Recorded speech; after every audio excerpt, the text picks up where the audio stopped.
சங்கீதம் 79 அதிகாரம் 1 முதல் 13 வரை. தேவனே, புறஜாதியார் உமது சுதந்திரத்தில் வந்து உமது பரிசுத்த ஆலயத்தை தீட்டுப்படுத்தி எருசலேமை மண்மேடுகளாக்கினார்கள். உமது ஊழியக்காரரின் பிரேதங்களை ஆகாயத்து பறவைகளுக்கும் உமது பரிசுத்தவான்களின் மாம்சத்தை பூமியின் மிருகங்களுக்கும் இரையாக கொடுத்தார்கள். எருசலேமை சுற்றிலும் அவர்களுடைய இரத்தத்தை தண்ணீரைப் போல சிந்தினார்கள். அவர்களை அடக்கம் பண்ணுவாரும் இல்லை. எங்கள் அயலாருக்கு நிந்தையாகவும் எங்கள் சுற்றுப்புறத்தாருக்கு பரியாசமும் சக்கந்தமும் ஆனோம்.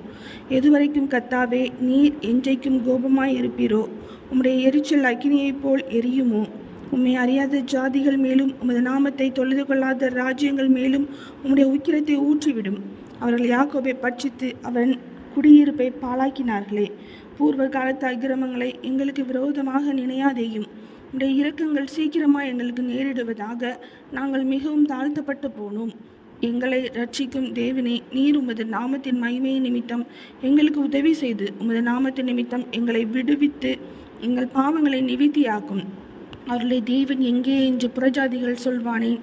உமது ஊழியக்காரருடைய சிந்துண்ட இரத்தத்தின் பழி வாங்குதல் ஜாதிகளுக்குள்ளே எங்கள் கண்களுக்கு முன்பாக விளங்கும்படி செய்யும். கட்டுண்டவனுடைய பெருமூச்சு உமக்கு முன்பாக வரட்டும். கொலைக்கு நியமிக்கப்பட்டவர்களை உமது புய பலத்தினால் உயிரோடு காத்தள்ளும். ஆண்டவரே, எங்கள் அயலார் உம்மை நிந்தித்த நிந்தையை ஏலத்தனையாக அவர்கள் மடியிலே திரும்ப பண்ணும். அப்பொழுது உம்முடைய ஜனங்களும் உம்முடைய மேய்ச்சலின் நாடுகளுமாகிய நாங்கள் உம்மை என்றைக்கும் புகழுவோம். தலைமுறை தலைமுறையாக உமது துதியை சொல்லி வருவோம். சங்கீதம் 79 அதிகாரம் முடிந்தது.